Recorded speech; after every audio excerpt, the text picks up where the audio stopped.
I did a video last week where I was talking about Vivica Fox and Ebony K. Williams. In my opinion on how the responses have been towards these women with regard to age and ageism. And I got quite the response from quite a few people. Interesting comments and good feedback, but it was a good dialogue. And then I did get a comment from someone, and they basically said, women don't listen. I mean, he just blurted it out. So I responded, and I just simply said, you know what?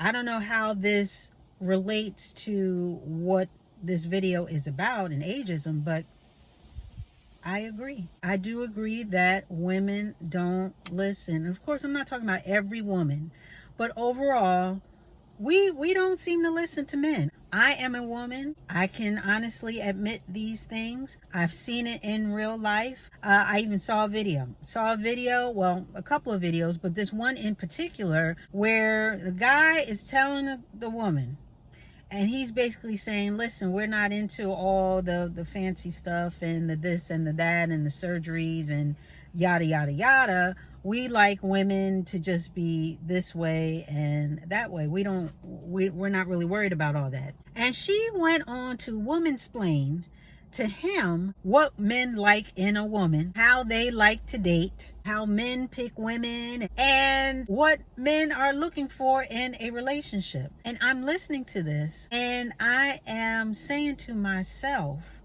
the man just told you what he and his cohorts, for the most part, what they like and what they don't like and what they're looking for, and it's totally opposite what you're saying, but you are telling him that he as a man don't really want what he said that he wants and don't like what he said that he likes. I just found that funny, and I can see how that can be frustrating. And so yes, that is a prime example how we as women, how we don't listen. Sometimes we just don't listen. I do know that there are roots to just about every behavior, you know what I mean? And we can look at a couple of different things as far as why that is. I mean, a lot of women, a lot of us have been on our own for so long that it's hard to trust and hand over the reins to anybody else, especially a man. And a lot of that is rooted in distrust and mistrust of men because of how we have been treated. A lot of us are coming from a place of disappointment and hurt. And some of us, we just don't like being told what to do. We just don't.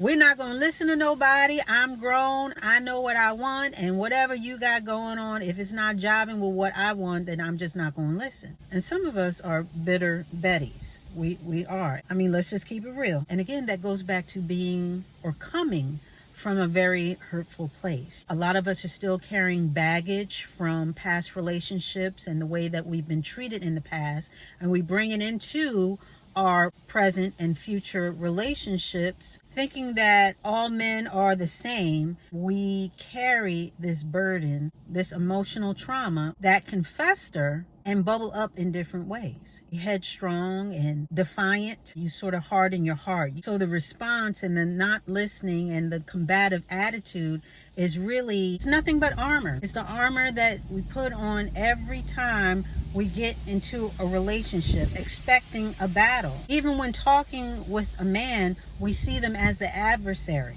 as the enemy. And so we treat them as such. There are a lot of us where we didn't grow up in an environment where people communicated. And so we never learned that. We never learned those skills. We were never shown those things as far as being able to communicate correctly and listen. Not only do we not listen, a lot of times when we get into a relationship, when we start dating someone, the grumble amongst a lot of us that men aren't in touch with their feelings and they don't like to share their feelings. But when they do, we make fun of them. We diminish them. So, it's like damned if you do, damned if you don't. We like to point the finger at men and say that they don't know how to communicate, but communication is also listening. Communication is give and take. It's reciprocal. So not only do I talk and you listen, but when you talk, I listen as well. So it's a two-way street. So now that I've said that, not only do we not listen, but of course, a lot of you men, y'all don't listen either. Men don't really hear what women say when we say it sometimes. You know what I mean? It's like their translator is off. When a woman says, I want you to show me more affection, for men, somehow the message gets lost in translation. And for many men, for them to show more affection, that means money. That equates to money and buying more things. Meanwhile, the woman wants you to spend more time with her. I literally had to tell somebody that I was dating, because I told them just that hey, you're not really affectionate, that I want us to spend more time together. He started buying me more things, and I had to literally tell him, I want you. I want to spend time with you. When I tell you this is what I mean. The bits and bobbles are nice, but at the end of the day, I want a relationship with you. So there's a lot of miscommunication going on between men and women. Women aren't listening to men. Men aren't listening to women.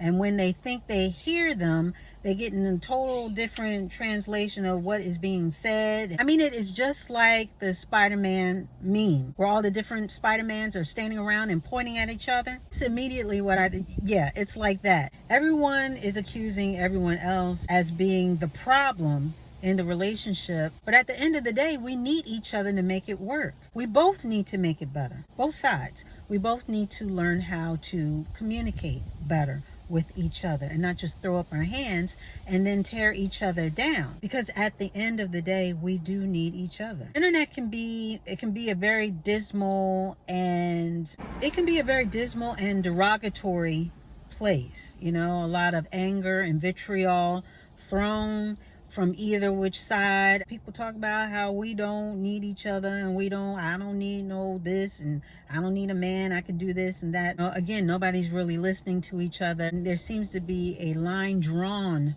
between the two groups, men and women. But I would argue that the internet is mostly used as an echo chamber by the large minority, because out here in the real world, where people actually live their lives, out here in the real world, that's what really counts. And so you can really lose hope in ever finding someone decent, someone that has right state of mind, someone that you can be equally yoked with and have a relationship with, if you stay on a lot of these boards and internets and, reading all the blogs and watching the podcasts and the debates and all this other stuff.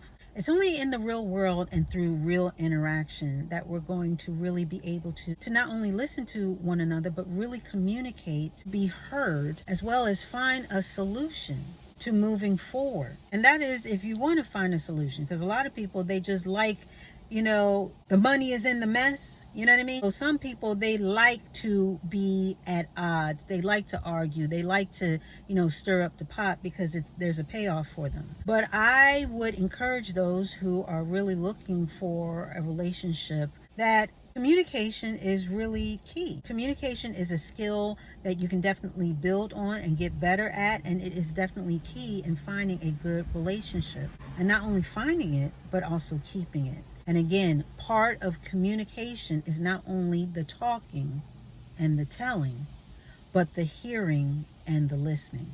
And so both sides, we got to do better. We both need to sharpen up those skills, because it's only through this communication that we're going to be able to make this whole thing work. And with that, we are going to put a button on it.